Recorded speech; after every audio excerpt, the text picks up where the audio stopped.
আগতে আমি বহু বছৰ ধৰি অসম ৰাজ্যিক অংগনবাড়ী কৰ্মী সহায়িকা সন্থাৰ লগত জড়িত আছিলোঁ। তাৰপিছত আমি গম পালোঁ যে এই সন্থাটোক চিটুৱে সদায় চলায়। গতিকে আমি বহুকেইখন অন্তত 15-16খন ডিষ্ট্ৰিক্টে আমি লগ হৈ আমি নলবাৰীত যোৱা 4/24 তাৰিখে আমি চিটুক বাদ দি আমি অসম অংগনবাড়ী কৰ্মী সহায়িকা সুৰক্ষা সমিতি নামেৰে আমি এই সংগঠনটো গঠন কৰোঁ আৰু আমি বিভিন্ন সময়ত আমাৰ ডিপাৰ্টমেণ্ট সঞ্চালক মহোদয়ক আমাৰ সমস্যাসমূহ অৱগত কৰি আছোঁ। লগতে আমি আমাৰ স্থানীয় বিধায়ক মন্ত্ৰী মহোদয়কো আমি স্মাৰক পত্ৰৰ জৰিয়তে জনাইছোঁ। লগতে আমি মুখ্যমন্ত্ৰী আমি হিমন্ত বিশ্ব শৰ্মা দেৱকো আমি আমাৰ সমস্যাসমূহ অৱগত কৰিছোঁ। অজন্তা বাইদেউকো আমি আমাৰ স্মাৰক পত্ৰেৰে অৱগত কৰিছোঁ।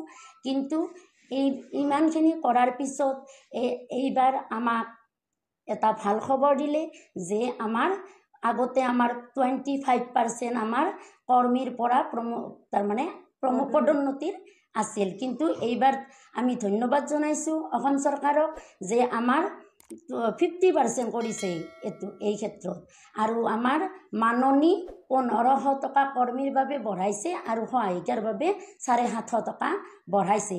তথাপিও আমি তেখেতসকলক ধন্যবাদ জনাইছোঁ যদিও আমাৰ মনত কিন্তু এটা দুখ থাকি গ'ল।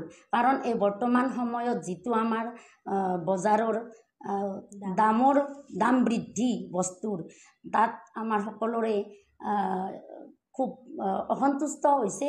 এই কথাটো আমাৰ আগৰ কৰ্মী বান্ধৱীসকলে কৈছে।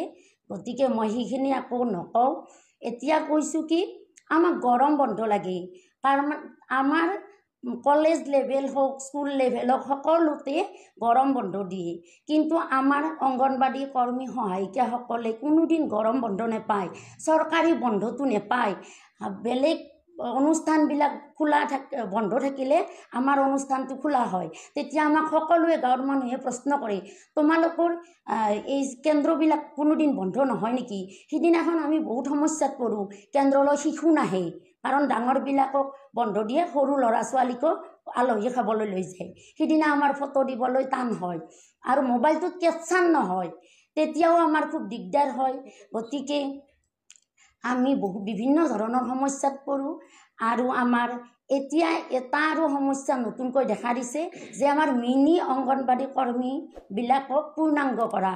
ইতিমধ্যে আমাক মিনি অংগনবাড়ী নাথাকিব বুলিয়ে কৈছিল, কিন্তু গম পোৱা মতে আমি জানিব পৰা মতে মিনি অংগনবাড়ী চবখিনিয়ে পূৰ্ণাংগ কৰা নাই, প্ৰায় আধাখিনিয়ে পূৰ্ণাংগ কৰিছে। কিছুমান অংগনবাড়ী পূৰ্ণাংগ কৰা নাই আৰু মাস্ক কৰিছে।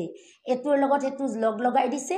আৰু এতিয়া আৰু গম পাইছোঁ যে আমি নতুন কৰ্মী বা সহায়িকা নলওঁ। গতিকে আমাৰ আগৰ অংগনবাড়ী মাস্ক হোৱা অংগনবাড়ী কৰ্মীবিলাকৰ পৰাই সেই খালী পদবিলাক পূৰাব। যিমান দূৰ নহওক যাব লাগিব বুলি আমাক জনাইছে।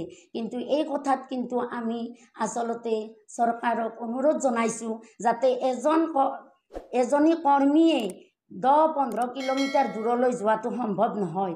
কাৰণ কম দৰমহাৰ দি মাননিৰে চলা অংগনবাড়ী কৰ্মীসকলে কেনেকৈ সদায় গাড়ী ভাড়া কৰি বা সময়মতে উপস্থিত হ'ব।